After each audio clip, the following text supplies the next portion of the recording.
Be on there. Hey, we're here. That's my ear. Congratulations. Remove that. There. Share screen. Don't go anywhere. Don't go. You ready for this? That's what I've been watching. Slot car racing. You're drag racing before. Clear. Look at that stuff. 3, 2, 1, power. You think they need someone to announce it? 1 minute. I don't know, but it's kind of funny. All right, let's get rid of this thing. Let's pop that over here. Right? Is that all right? That's all right. I was watching before. Sometimes let's get rid of it. The music. Boom, boom, good. And we'll drop that. We'll get rid of my ear. We're back. I really have been cleaning today, without a doubt. And, so you turn on YouTube in the background, besides doing some of the stuff you actually got to do for a living. But I turned on YouTube in the background. Let's twirl this around a little bit. And slot car racing. So that's slot car drag racing, not that other thing that was just there, but slot car drag racing. It was really cool to see these things, and it was fun. The way they had it set up, had sections of track, and the cars were in staging lanes, and they all went through. It was kind of funny listening to it. I think they needed an announcer though. Just saying, just saying.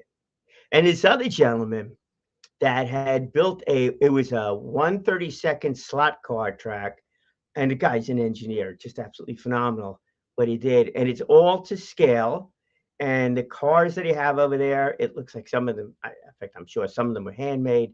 Some of them were, gifted to him by some of the engineers that the fella had worked with, and he's designed the track where it was narrower. This way, he was able to stay to scale and stay within the big basement that he's got there. You're able to change lanes and pass. You were able to block people. Really, really, really cool as to what he did. Fantastic.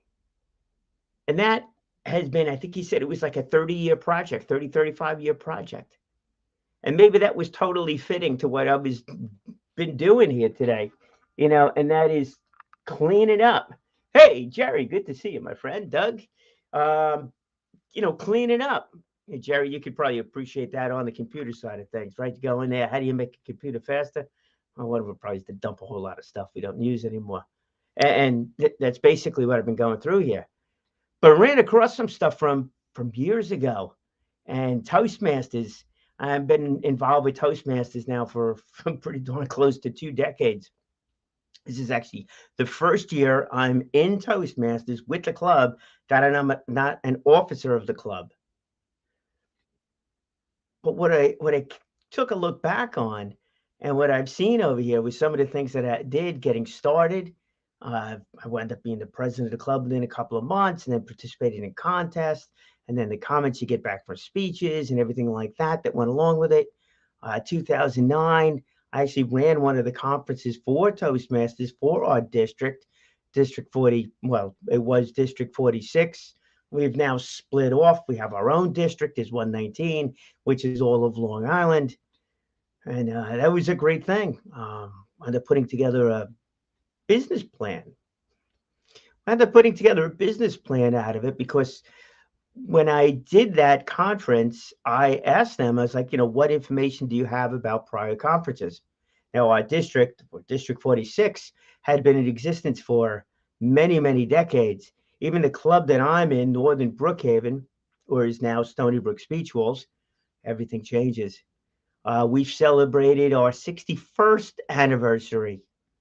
61st anniversary. I was not there at the beginning. Don't go crazy on me yet.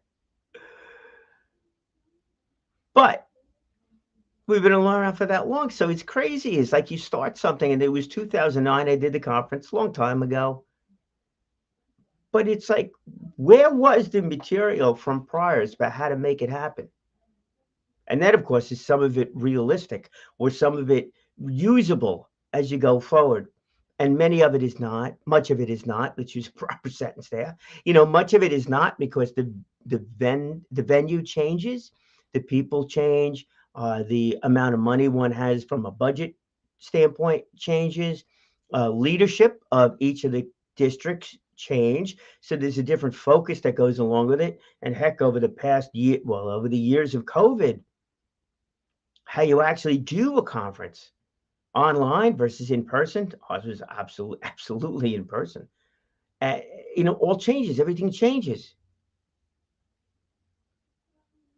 But what does not is those experiences along the way. Now, granted, I never realized at the time, and I guess I'm sure this holds true for many of us. We do different things, and what do we learn from those things? Who knows? You don't know, and many times you don't know until years and years and years later. When some other situation comes up where you could apply your past experience into something that's currently going on. Hey, sometimes I use that as justification to keep all kinds of stuff. Going to change my ways on that one. I'm either recycling where I possibly can, donating where I possibly can, and then throwing out stuff as that goes along, including this massive amount of ties I have. I haven't put on a tie in a long time. I don't need as many ties as I have. That changes. But that experience that we collect, all of those experiences that we collect throughout the years, decades, our lifetime, gets to be applicable in different places. So don't ever shortchange that. Throwing out stuff when you have to clean your house. Hey, think about that as I'll say it's a blessing, a trip down memory lane, and a great way for you to build your resume. Oh, I know many of you are not looking for new jobs or anything like that, so it's not that resume. Definitely not. It's the credibility resume. It's the confidence resume. Sometimes it's just personal, where you're never going to share it with anybody, but it gives you that foundation. Other times it is stuff that you actually want to talk about. It is things that you want to share that you've accomplished. That Toastmasters conference that I put together, okay, well, I didn't really put it together.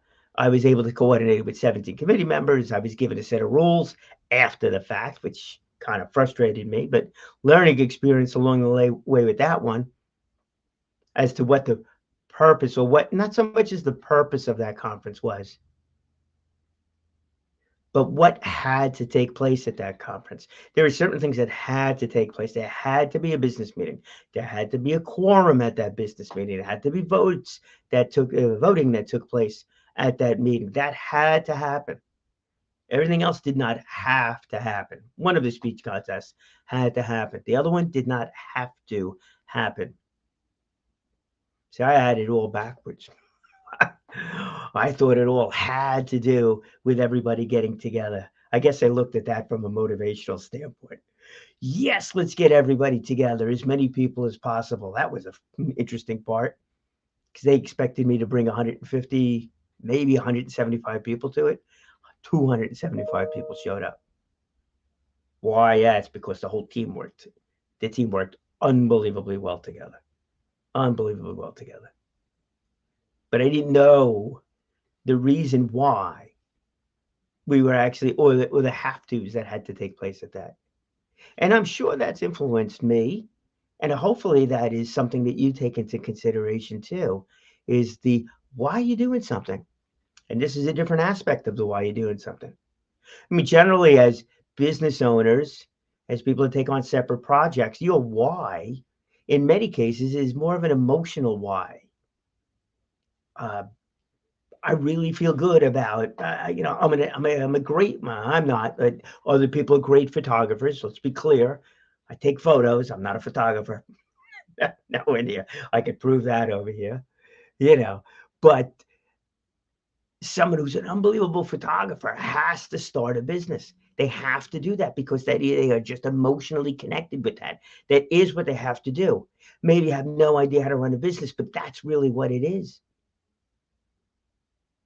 And they go and they continue on that path, forever and ever to make that work. But I think for some of us, maybe we forget the why that goes behind it. So for some, it's an emotional thing. For others, it's business, not personal. Thank you, the Godfather movies on that one. But it is business, not personal. That conference was a business have to. It wasn't a personal have to, like someone who's really good at something.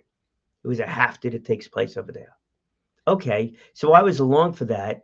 Personal reasons is why I took on the challenge. It was something new. Never did it before. No idea what I was doing.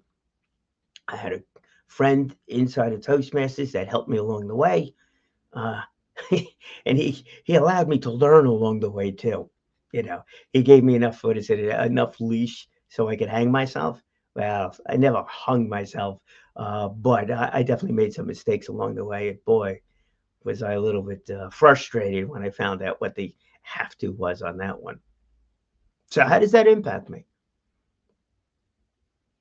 Well, it's because when you sit down with something and when you're explaining to somebody your elevator pitch or why you've taken on a project,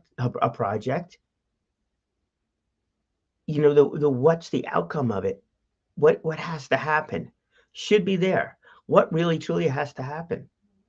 Hey, sometimes we've looked at those things as lists, right? It's like, what are the opportunities? What are the challenges? Sometimes those challenges are really the have to on the whole thing. What is the end effect of this thing? If you're going to build something, what has to happen? And when you take that, what has to happen, then you know what?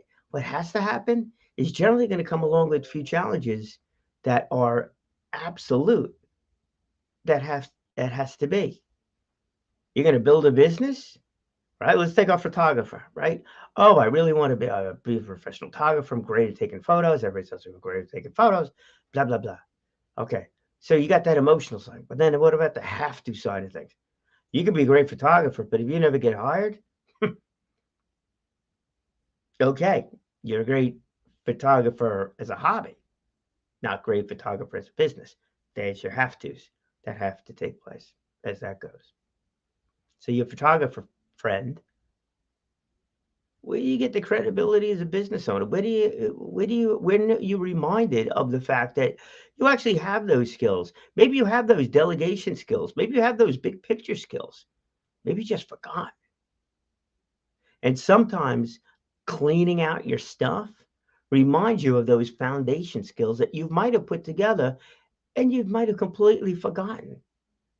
Might have completely forgotten. Hey, what about if you were in scouts and somebody needed, the scoutmaster asked you to create a team because you were going to go hike in the woods or something, build a fire. Well, somebody had to get the team together to get the different pieces of it together in order for you to take on that project. That's leadership skills. It may not have been the biggest project in the world, but if you were able to delegate to different people to do different things and you understood the big picture of what has to happen, those have tos, maybe there's something there. Maybe there's something there. We'll stay on this whole theme over here with Toastmasters and that kind of thing. But I found this sheet of paper over here. Let's see if you can read it. Probably not much. No, not really. Anyhow, I found this sheet over here about Toastmasters. Now, you remember when I was president, the vice president of the club, I always wanted to get out there and talk about, and I did. For about a year or so, I went to every networking meeting there was. I spoke about the importance of being able to communicate, got a tremendous amount of experience of communicating with that one because I was talking to different groups I was helping people with the elevator pitches and the whole thing. Never thinking at the time what that might actually come to be, but boy, did that give me a lot of experience as a speaker. And you know what? That just came to mind right now. I didn't even think about that, but I spoke everywhere. A lot of people got to know my name. For good or bad, they got to know my name. But here's a whole bunch of people. These are famous people, famous Toastmasters. These are well known people from various fields that have been in Toastmasters. And I wonder if we had a chance to speak to some of these people, if that they joined Toastmasters knowing that their career was going to be dependent upon them having good communication skills, or they just did it because they just wanted to build their confidence. I don't know. I don't know if we get a chance to ask some of these people, but it would be an interesting question. Here's a couple of them, and I got 4 pages over here. How's that go? I try to like pick out people that we might know. Carl Albert, he was a former Speaker of the House of Representatives in the 70s. William Bennett, former Premier of British Columbia in Canada. James Brady, there's a name. 2-term press secretary for U.S. President Ronald Reagan, who inspired the Brady Bill, which authorized a 5-day waiting period on handgun purchases. And Nancy Brinker, founder of the Susan Komen Breast Cancer Foundation, former U.S. ambassador to Hungary. Joe Conley. Oh, not that. I was wondering if it's the other Joe Conley. Joe Conley, actor, former cast member of television show The Waltons. Peter Coors. Many of you might know that name. Chairman of Coors Brewing Company. Let's see. Mark Eaton, former All-Star center for the NBA's Utah Jazz. Debbie Fields Rose, founder of Mrs. Fields Cookies. Let's see. Napoleon Hill. Napoleon Hill. I didn't even remember that one. Napoleon Hill, best-selling author of Think and Grow Rich, presidential advisor. That's an interesting one, my friends. Casey Jones, not from the Grateful Dead, Casey Jones. Casey Jones, former basketball coach for NBA team, the Boston Celtics. Let's see, Linda Lingle, former governor of Hawaii. James Lovell, former U.S. astronaut. Missions included Apollo 13. Harvey McKay, best-selling author of Swim with the Sharks Without Being Eaten Alive. I wonder if some of these folks are still around. Maybe we could talk to them. Walter Schirra, late former astronaut, only man to fly in the United States' first 3 space programs, Mercury, Gemini, and Apollo. Another astronaut, John Young, former U.S. astronaut. I wonder if the experience these people got inside of Toastmasters helped them along in their career. Actually, I really don't wonder. I'm sure it did. Whether it be confidence building or communication skills, either way. Whether it might even be the fact of trying something new and learning from that something new project. And then all of a sudden finding out at some point in time that you could revert back to that project. So that conference. Would I learn a lot from the conference? Yeah. You know what was crazy? Here is Toastmasters, a public speaking organization. I actually learned more about writing skills. Never would have thought about that. But we had, hey, there's another of the Jones family, Kathleen Jones. Good morning to you. We had 17 different committees, fundraising, the business meeting group, hospitality, whole bunch of different things. Hospitality. That was a lot of fun, right? Somebody had to tell people where the bathroom was, right? And to show them what rooms to go to. So that was that. I wonder if I have it here someplace. Not that it doesn't really matter too much. But hey, that was the conference. Fall 2009 conference. Really was cleaning everything up. My writing skills. Who would have thought? Never by design, not in any way, shape, or form. Right? Writing skills. There's one class I wish I paid a lot more attention to back in junior high school that I didn't. But I'll explain to you the writing skills. And this is where, and I ran across this thing, and this is where cleaning up. Yeah. You know what, Doug, you're into it. One man's junk is another man's treasure. But sometimes our own junk at the time is not really junk. It's a great reminder of some of the things that we've done. and some of the places that we've learned. And maybe this really helps us tell different stories going forward to others about how they can accomplish whatever those goals were. So we had 17 different committees. I was living on Long Island, still am, but living on Long Island. Our district covered Westchester County. Tarrytown is where that conference was, but so it was Tarrytown. This is further up. Tarrytown, Westchester County, Bronx, Brooklyn, Queens, Nassau, and Suffolk counties. Now, for 17 committee chairs to get together at the same time was impossible. It was just impossible. There was no way schedules were going to make it happen. This is 2009. This was no Zoom meetings. None of that stuff took place. 2009. Can you imagine? It's a little bit more than 10 years ago. And Zoom, if it existed, nobody knew. Nobody even thought of, or at least our crowd never even thought of. 10 years. Amazing how technology moves us forward. Amazing. But there was no way 17 committee chairs were getting together. We had one meeting where we had a vast majority. And that was my big speech on the whole thing. And how I did it, whatever. It's not really important to this whole thing. Although maybe it is. Because I spoke to 17 different people that had their own thought processes, and everybody was a volunteer as to how they were going to accomplish their thing. I was running the conference. I was overseeing the conference. Let's say I was facilitating the conference. And that was probably the best thing over there. I wasn't micromanaging it. I was facilitating the whole thing. I wonder how much that's had an impact on the way they now go ahead and look at different projects. You know, about seeing it from other people's eyes and letting them run with their idea, assuming it stays within the confines of what we're trying to accomplish, keep it all on the path, not floating out, way too far. But I'm sure all of that stuff has impacted me. So then how do you communicate with 17 different people when you can't get together and you didn't have Zoom or StreamYard or anything else at the time? It was by email. Oh my gosh, email then was a little bit more realistic for people to open it.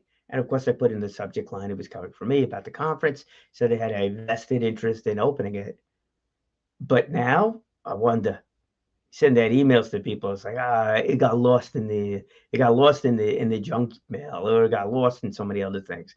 Where did it go? The rest of that stuff. So communication skills certainly change over time, but it helped me with my writing, keeping it somewhat short and succinct as that went along.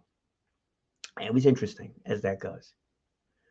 The other thing that came out of the thing is, remember when I got started doing that conference, there was no real game plan. There was little bits and pieces of information along the way, but there was no real game plan. So from that event, I wound up writing this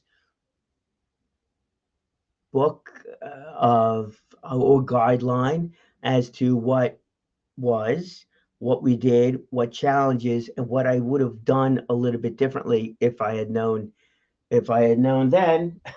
It's like that book, if I knew then what I knew now, as that went along. And this way I was able to assist the next person to take on the conference, the next person to do that role. And by cleaning house today, I picked up on all of this stuff. You forget. You forget. So let's talk about that resume, right? You might be going out there and looking for a new job, and they say, hey, do you have any managerial experience? And you're like, no, I've never had that title. You might never have had that title, but you've had that role. Do you remember when you had that role? That was the question. And that's what you need to go and remember. Maybe it was in Scouts. Maybe it was in Toastmasters. Maybe it was with the nonprofit that you're involved with. Maybe if you're younger, it's just getting together with your friends and deciding what to do on the weekend. Maybe you were the one who planned a vacation. Maybe you were the one who planned one of those ski trips. I wonder if they still do that. The ski trips, you go for free if you get 20 people to go and you go on a bus and you go away for the weekend, stuff like that. But maybe you want to put all of that stuff together. That's managerial experience. You might not have had the title. You might not have gotten paid for it, but you've learned from that. You learn from that. So when you do your cleanup, when you go through some of those old papers and things like that, think about what you learned from that stuff. Jot it down. I'll say jot it down on a piece of paper, or go to one of your word programs or one of your other programs that you type out on your computer. Or maybe throw it into your LinkedIn profile or your Facebook profile, whatever, about things you've accomplished, those other activities. You could put notes in the background over there, turn it off. This way you're not everybody's not notified of every change. But throw those things in there. You might be a leader without ever having the title. And somebody wrote a book about that one. The titleless leader or something like that. Might be Napoleon Hill thing or one of those motivational speakers that put that together. But a lot of us do have an awful lot of leadership skills and a lot of leadership examples without ever having that title. A lot of us have communication skills that we've used in various places without ever saying it. Hey, you're a professional speaker or something like that. So when you're out there doing different things and you take on a new project, like, oh, I don't know if I could do that. You could do that. And Errol, since I think you were the first one to pop on this afternoon, and we were watching I was watching the slot car drag race and that kind of thing. Let's take that into consideration. Use that as the example. All right. So, drag racing. What do I know about drag racing? Short of it prior to this year, not exactly a lot. All right. Autos, cars, stuff like that. What I really know about cars, prior to, I'm exactly, even to say current time, what I really know about that, not much. Yeah, really, truly not much. If you take a look back on, as I did, take a look back on prior experiences and things like that all of a sudden fit in that like you just had no idea. Well, they're there. They're absolutely there. That Toastmasters conference that went on forever, I wound up emceeing that Toastmasters conference. It was a full day. Had like 7, 8, 9 hours, whatever it was. Might have even been longer than that. Microphone time. So am I comfortable on a microphone for a long period of time? Yeah, that might have helped out quite a bit when it came to doing the announcing for the racing out there for multiple hours. Doing this podcast is another thing. Absolutely, that worked. There was another event that I did with JVC Broadcasting where I led a panel discussion where I had Dennis Catoni was representing the idea and the study that was done for building a drag strip. So all of that kind of filtered into the whole thing, gave me some credibility for that. And did it matter when I volunteered to do that? Was I ever asked, hey, do you have any experience? The answer was no. In fact, flat out told him I had no experience. He said, that's fine. All you got to do is read a time slip. I'm like, great. What's a time slip? I had no idea. But all those things added up. Even this crazy thing I did, I'm going to turn around. I'm going to break the rule, of turning my back to the audience. But even this crazy thing I did way back, and now I know it really was Freeport Speedway. That was me in that Capri. I ran across this photo today too. The 74 Capri. Yep. Freeport Speedway, that's me with the checkered flag. It was the run what you brung thing. So, well, that's what I brung. That's the only thing I had. My little 74 Capri. Was I the fastest car out there? Well, I don't know. But I wound up winning. They went through, it was only two at a time. It was around the fifth of a mile, I think it is, something like that. Made their way around the track. And I wound up winning. Really cool. Great story. Great story to tell. And when I got on the mic out there and I had stuff to talk about, well, that was a great story to tell. All that time on the mic, it was made me more comfortable doing that stuff. Going back on some of these things here, you know what? Keeping track of those things, it gives me more confidence in doing different things. You have that same possibility. All those things that you've done over your career, all those things you've done over your lifetime, all those things that you've done with family and friends They all add up to something. Hopefully you're living that something right now, but if you're not, you're going to. You're going to. And all those things, you collectively put them together someplace, it's going to show you what you're here for.